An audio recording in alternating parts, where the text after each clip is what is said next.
राधे राधे दोस्तों, हमारे YouTube channel में आप सभी का स्वागत है। आज मैं आप लोग को जया एकादशी का कथा सुनाऊंगी। आप लोग बड़े ध्यान से सुनिएगा। सबसे पहले तो आप लोग को जया एकादशी की बहुत बहुत हार्दिक शुभकामनाएं। चलिए आप लोग को कथा सुनाते हैं। ये कथा है गंधर्व माल्यवान एवं पुष्पवती की पिशाच योनि से मुक्त की कथा है। आप लोग बहुत ध्यान से सुनिएगा। गांडीवधारी अर्जुन ने कहा, हे भगवान, अब कृपा कर आप मुझे माघ के शुक्ल पक्ष की एकादशी के संबंध में भी विस्तार पूर्वक बताएं।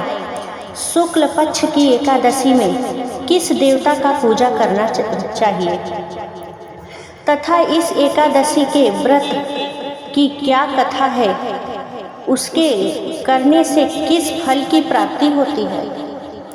तो सुनिए कृष्ण ने क्या कहा अर्जुन से।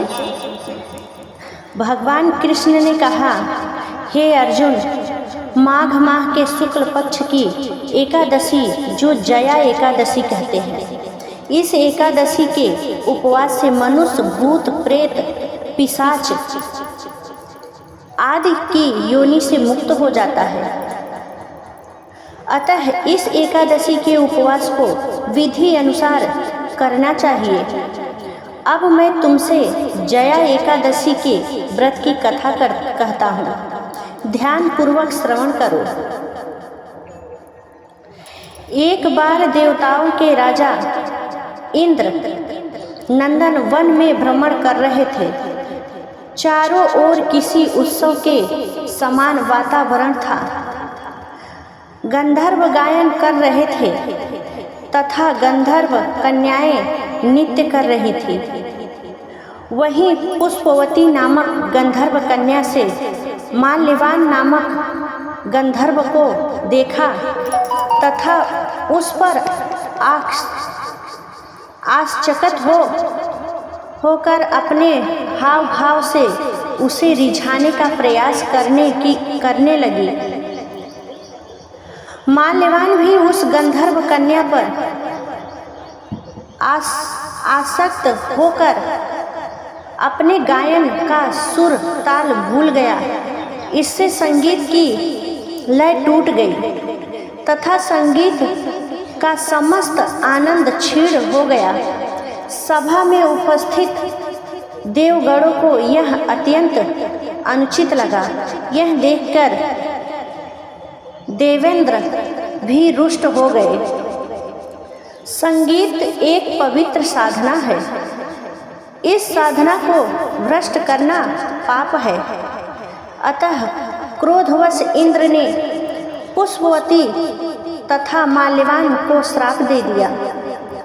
संगीत की साधना को अपवित्र करने वाले माल्यवान और पुष्पवती, तुमने देवी सरस्वती का घोर अपमान किया है। अतः तुम्हें मृत्युलोक में जाना होगा। गुरुजनों की सभा में असंयम एवं लज्जाजनक प्रदर्शन करके तुमने गुरुजनों का भी अपमान किया है। इसीलिए इंद्रलोक में तुम्हारा रहना अब वर्जित है। अब तुम अधम पिशाच असंयमी के समान जीवन व्यतीत करोगे।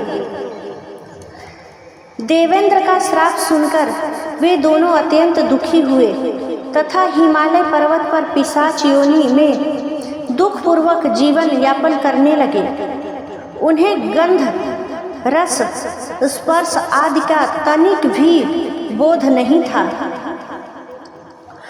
वहीं उन्हें असहनीय दुख सहने पड़ रहे थे।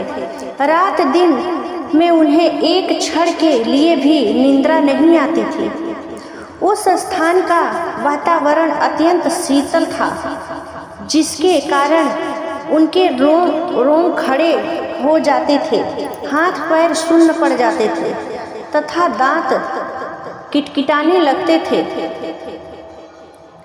एक दिन उस पिशाच ने अपनी स्त्री से कहा, न मालूम हमने पूर्व जन्म में कौन से पाप किए हैं जिसके कारण हमें इतनी दुखदायी यह पिशाच योनि प्राप्त हुई है।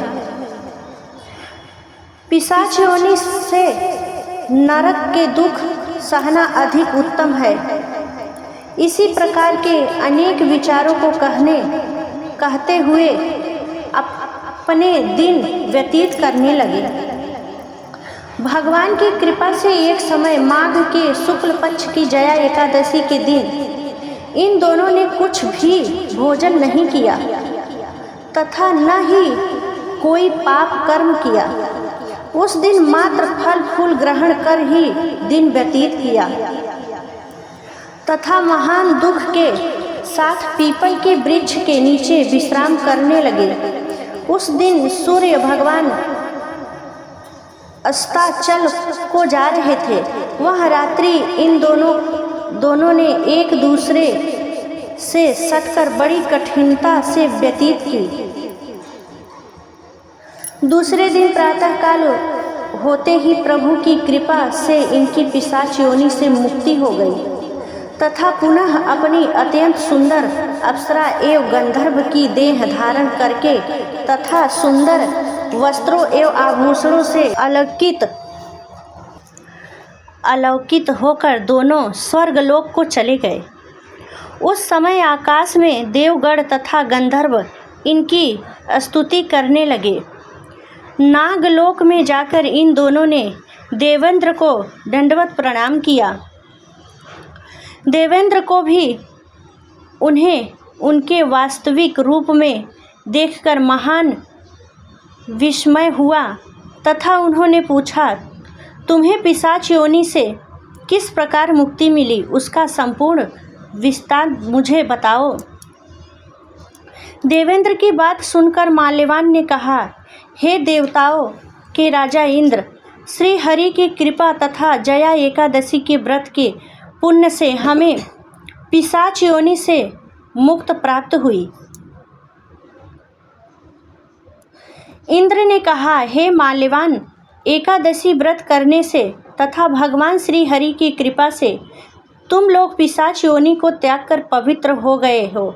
इसीलिए हमारे लिए भी वंदनीय हो, क्योंकि भगवान शिव तथा भगवान विष्णु के भक्त हम देवताओं के वंदना करने योग्य हैं।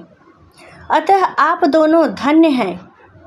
अब आप प्रसन्नतापूर्वक देवलोक में निवास कर सकते हैं। हे अर्जुन, इस जया एकादशी के उपवास से कुयोनि से सहज ही मुक्ति मिल जाती है।